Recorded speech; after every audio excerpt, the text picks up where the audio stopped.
Hey yo guys, what's good, what's happening, and what's going on? Been watching a lot of Marlin Baits today, and I was like, you know what? I think it's time to do a print to catch video. So I already printed it today. Don't know if we're gonna classify this as a one day because I didn't start it off with the printing, but I can show you the print job. This is how it printed on the printer. I paused it and added BBs to it because we made a rattle trap. That's right, a freaking rattle trap. I probably made one of these before, but it didn't work right because I kind of stuffed it with too many BBs, and I'm pretty sure I sailed that one into the Oasis on a line break or a snag. Whatever. Anyway, we're gonna go down to the docks, try and catch a fish on it.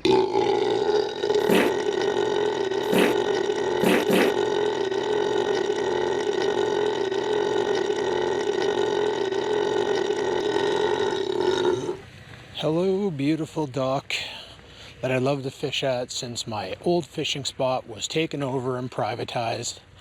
How are you doing today? All right, guys, we got the new rattle trap on. I got to give it a stupid name. You know, we got the Cranky Bastard, we got the Sloppy Swimmer. I can't remember what I called the 5-inch log, but before I send this out, I probably should get a thumbnail. So let me grab the old phone and take a picture. See all the cracks in it? Yeah, I didn't print right. I got to turn up the heat. There we go. The big question is, what does it do in the water? Okay, it doesn't swim worth a shit. We got some more work to do on this model. It just pulls sideways. I was worried about that.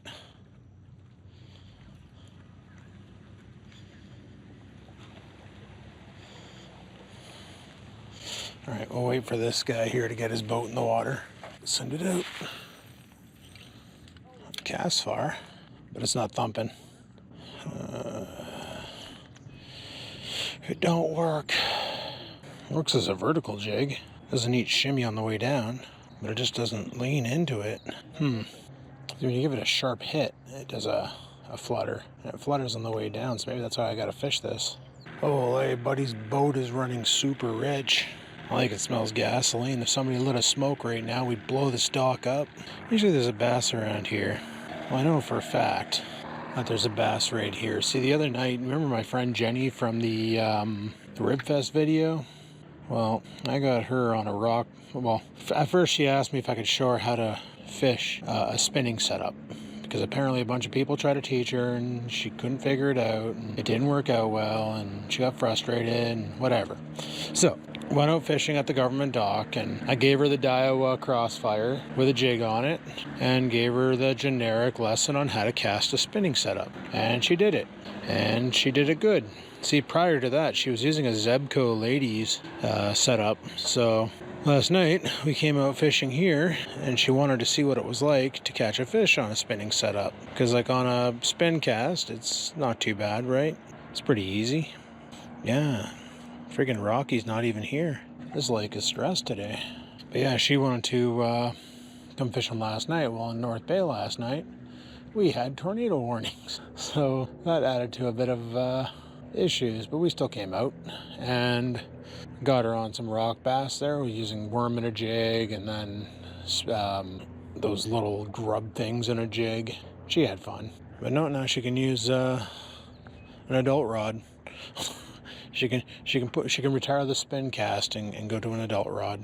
Mind you, guys, honestly, spin cast fishing is super fun, especially if you have like a good spin cast, like a Bullet or not some cheap kitty rod, but even the Zebco 33, and that's what her ladies combo is, the Zebco 33. They're pretty good reels for what they are. But I'm really shocked that there's nothing here today.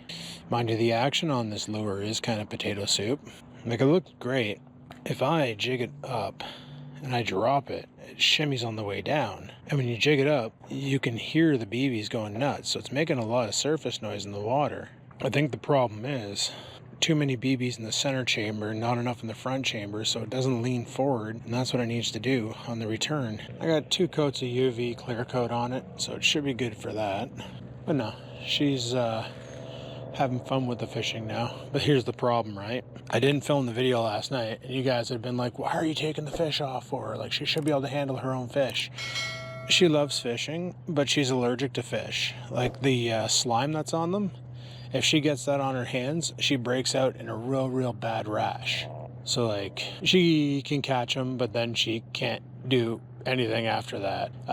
She has in her tackle box like lip grippers and really, really, really long pliers, but she's at the risk of, if the fish starts flapping around and connects with her, then she's got to get her EpiPen on standby in case things get rough, because she's hyper allergic to the goo that fish have on their bodies.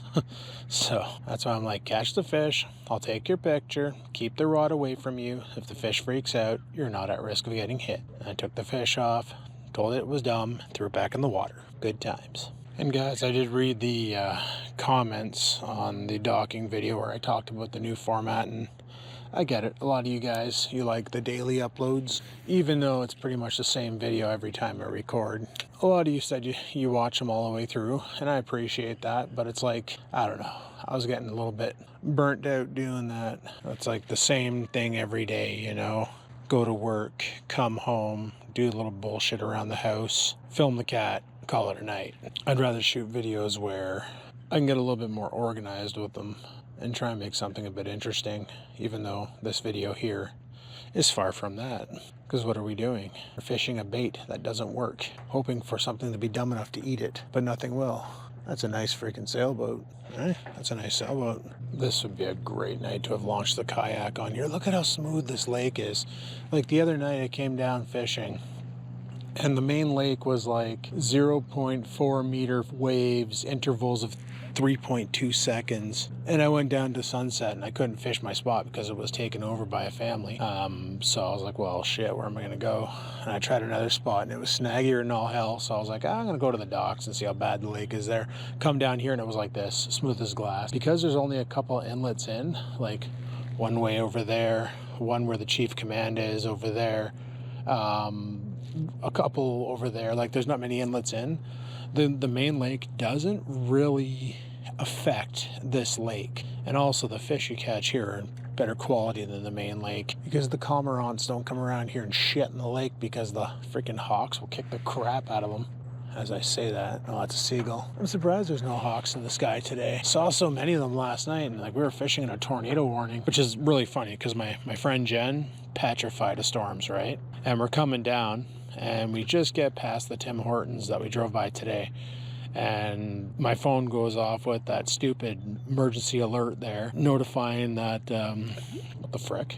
Oh, I don't know where the hell that one came from, but somebody just cast it right there. Yeah, there was a tornado warning, and then she starts to panic, and I'm like, listen, we'll go to the lake, because it's a lake. We don't get tornadoes like people in Texas do and such.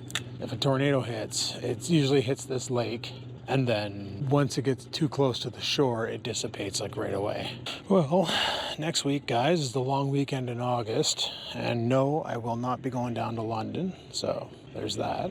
I'll be staying home for that long weekend. Bloke has family coming in from England, so, well, I think anyway. So yeah, I'll stay home one long weekend, see what happens here. I know there's a drone show on the 3rd again, weather permitting, and maybe I'll be able to film it for you guys. Yeah, that sun is getting low. I'm tempted to switch it up to the Cranky Bastard and see if we can pull a Walter off of it. We know bass will eat it. Let's see if a Walter will eat a Cranky Bastard. Because they're definitely not going to eat a dilapidated turd like this that doesn't swim right. Like, or now is it swimming right?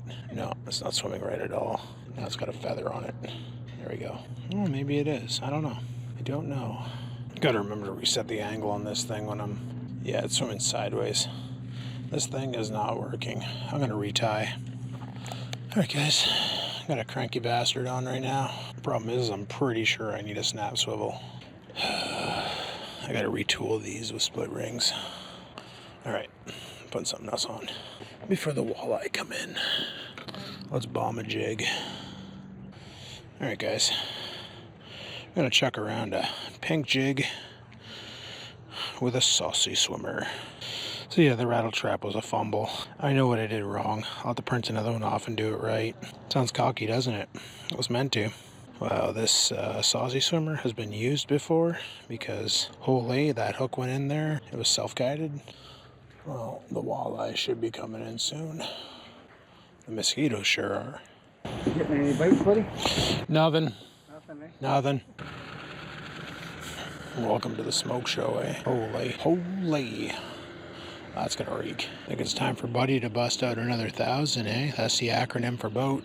Oh, he is there. Rocky is there. totally tried to swallow that, but the jig's too big. We're probably gonna have to pull our stuff in. This guy's coming in tight. Have some courtesy.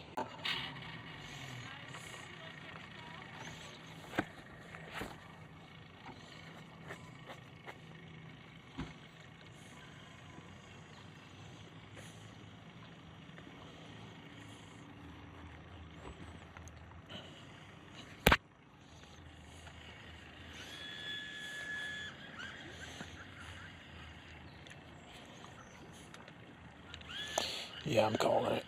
All right, guys, I'm calling it.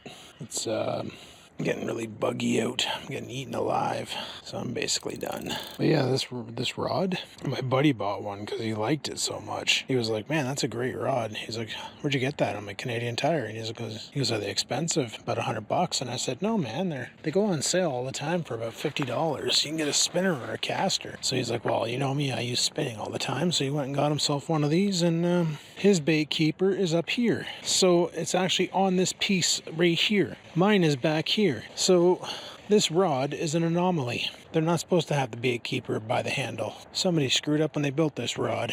So weird. But yeah, fish aren't biting, nobody's catching. I could have caught a rock bass, but I'm using too big of a jig. I actually watched him try to choke the head of the jig, and he couldn't grab the hook. And if I would have had my smaller jig set up, I probably could have got a rocky. I'm gonna wait for this van to pull, or this Jeep to pull his boat out. This would be a good launch too for my boat. Just gotta practice backing it up because you got moors to tie it off on. I just don't know how the hell I'd launch single on here. That'd be the only hard part. Just wait for these guys to pull ahead. I'm gonna go with the truck, drop the shit off, head her home. That boat is exactly the same boat that I went on last year on Trout Lake. A Sylvan. Not Sylvan. That's what my buddy's dad's boat is. With a Mercury on the back, of course. That's exactly... No, my buddy has a Yamaha on his. My bad. The Mercury was the old boat. Had like a Mercury 40 or something out back, and this one here has a Yamaha 50 or 60 or some shit. I don't know. Whatever. Anyway, that was a fail. We can go home and talk about it. Well, what can I say? Sometimes you catch them, sometimes you don't. But nobody was catching them there because I don't think the fish were there.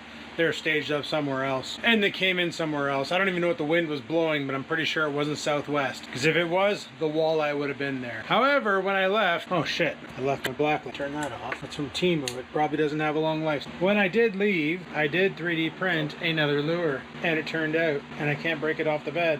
There we go.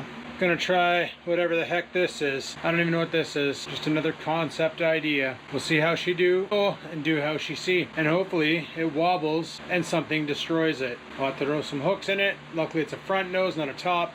I know where I screwed up with the other one.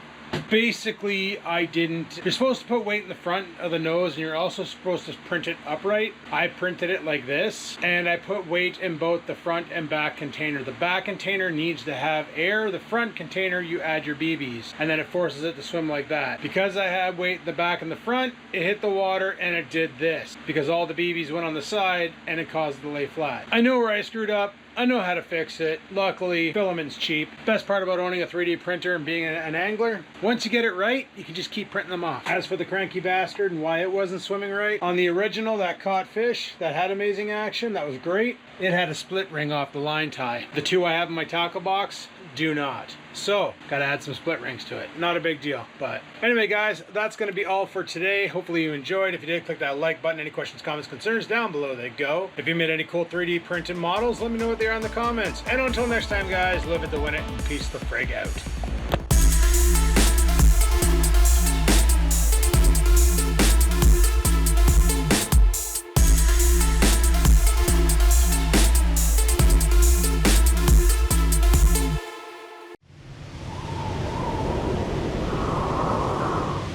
Sit, stupid, sit. Good dog.